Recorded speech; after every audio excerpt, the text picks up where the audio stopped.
Meus irmãos e minhas irmãs, paz e bem. Nós celebramos hoje a memória de um bispo grande missionário, São Francisco de Sales. A ele são dedicados grandes institutos e diversos na vida na igreja de religiosos e de religiosas que se dedicam na igreja de hoje à evangelização. Na primeira leitura de hoje, do segundo livro de Samuel, nós assim começamos. Todas as tribos de Israel vieram encontrar-se com Davi em Hebrom e disseram: aqui estamos, somos teus ossos e tua carne. Tempos atrás, quando Saul era nosso rei, eras tu que dirigias os negócios de Israel. E o Senhor te disse: tu apacentarás o meu povo Israel e serás o seu chefe.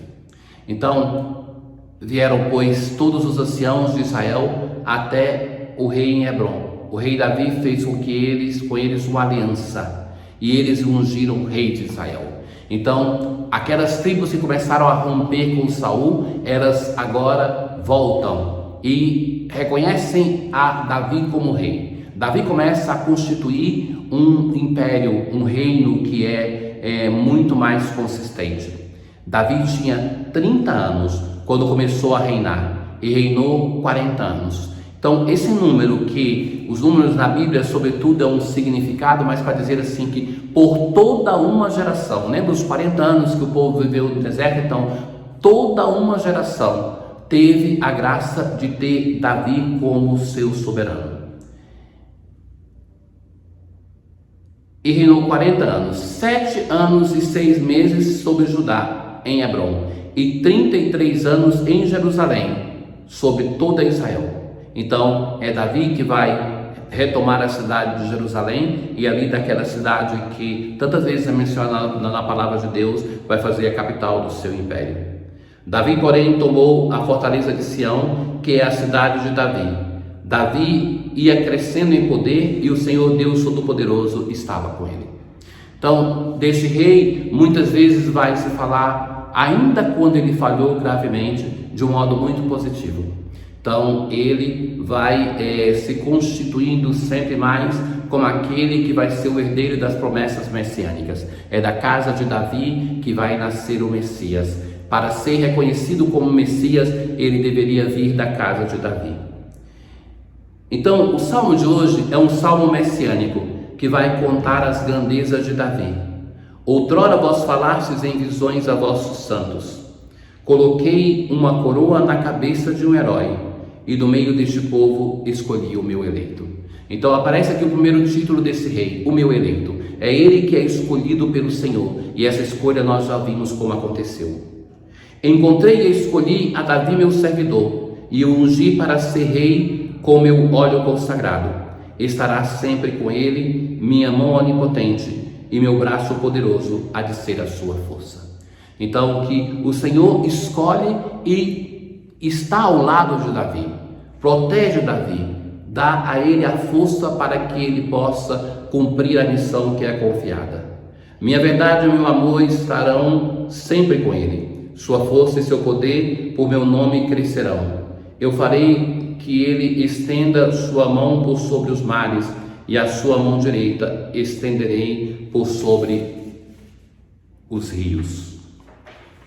Então, o Senhor que escolheu a Davi, ele vai sempre confirmá-lo. A partir de hoje, na liturgia, nós vamos ver propriamente a história de Davi, aquela que é a mais importante da obra de Samuel. Vamos ver como este homem, entre infidelidades e graça, vai crescendo, vai errando, vai se arrependendo. Deus não vai retirando a bênção que colocou sobre ele.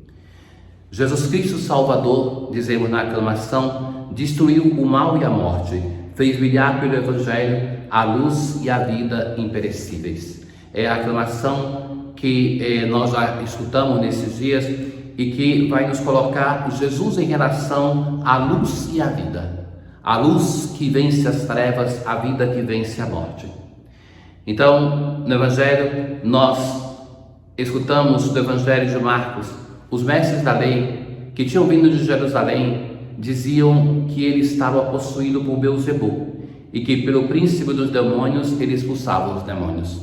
Já não tinham mais como atacar Jesus, queriam destruí-lo, então agora usam a arma mais terrível de dizer que Jesus, que é reconhecido como aquele que está vencendo o mal, está vencendo o mal pela força do próprio mal.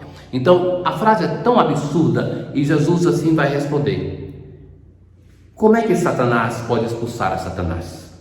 Se o reino se divide contra si mesmo, não poderá manter-se. Se uma família se divide contra si mesma, não poderá manter-se. Assim, se Satanás se levanta contra si mesmo e se divide, não poderá sobreviver, mas será destruído. Então Jesus destrói a argumentação deles, que não pode ser que Satanás esteja combatendo a própria Satanás. Até o reino com o dedo mal dividido, ele não consegue se manter. Ninguém pode entrar na casa de um homem forte para roubar seus bens sem antes o amarrar. Só depois poderá saquear sua casa. Em verdade vos digo, tudo será perdoado aos homens, tanto os pecados como qualquer blasfêmia que tiverem dito. Mas quem blasfemar contra o Espírito Santo nunca será perdoado, mas será culpado de um pecado eterno. Jesus falou isso porque diziam, ele está possuído por um espírito mau. Vejam só que esse pecado contra o Espírito Santo, que é o motivo da preocupação de tantos penitentes que pensam que possam ter pecado contra o Espírito Santo. Então, na verdade, seria até inútil a confissão. Então, o pecado contra o Espírito Santo não pode ser um pecado que, enquanto estamos em via de conversão, ainda estamos aqui sem poder fazer um caminho de ser perdoado. Então, Jesus, ele acusa que aquilo que eles estão fazendo, a negação da salvação, a não aceitação do Salvador que foi enviado por Deus para o meio dos seus, que isso é uma ação contra o Espírito Santo, mas que o perseverar nesse mau caminho, não aceitando a ação de Deus, blasfemando, vai levar assim que a um momento determinante da nossa vida, quando estivermos no nosso juízo particular, na morte, diante de Deus, então que até naquele momento nós vamos rejeitar a salvação que nos é oferecida. E aí sim, é um pecado que já não tem mais volta. Mas pensem, estar diante de Deus, de um Deus bom e maravilhoso, ele oferecer a salvação e você dizer assim, não quero, alguém para chegar a esse momento limite deve ter se exercitado continuamente para poder chegar a esta aberração. Então, isto é o pecado contra o Espírito Santo, meus irmãos.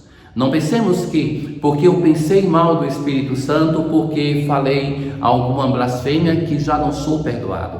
Então, o próprio Senhor vai dizer que a sua misericórdia é maior do que nossos pecados. Então não é que ainda enquanto estamos em caminho nessa vida, que já construímos a nossa condenação, mas que vamos fazendo uma história de união com o Senhor, uma história de salvação, para com Ele nós estarmos nesta via de salvação.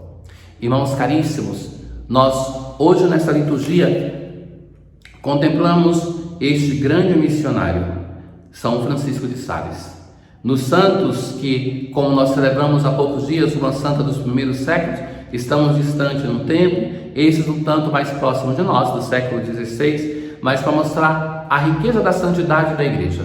O Senhor que ao longo da história, ele encontrou sempre pessoas dóceis ao seu chamado e que ele foi então moldando essas pessoas, e elas se deixaram moldar para que assim a sua graça se fizesse presente. Hoje, na antífona da comunhão, nós ouviremos uma citação do Evangelho de São João. Não fosse vós que me escolhestes, diz o Senhor. Fui eu que vos escolhi e vos enviei para produzirdes frutos, e o vosso fruto permaneça. A graça da escolha. O Senhor nos chamou, nos escolheu para si, mas Ele nos escolheu também para nos enviarmos, para que nós sejamos enviados por Ele e para que nós possamos produzir frutos. Na oração da coleta da missa, nós assim vamos rezar. Ó Deus, para a salvação da humanidade, quisesse que São Francisco de Sales se fizesse tudo para todos. É uma citação de São Francisco de Sales, tudo para todos. Então, que para a salvação da humanidade, ele constitui a São Francisco de Sales assim: concedei que a seu exemplo manifestemos sempre a mansidão do vosso amor no serviço aos nossos irmãos. Tenham todos um bom dia. O Senhor esteja convosco, Ele está no meio de nós. Abençoe-vos o Deus Todo-Poderoso, Pai, o Filho e o Espírito Santo. Paz.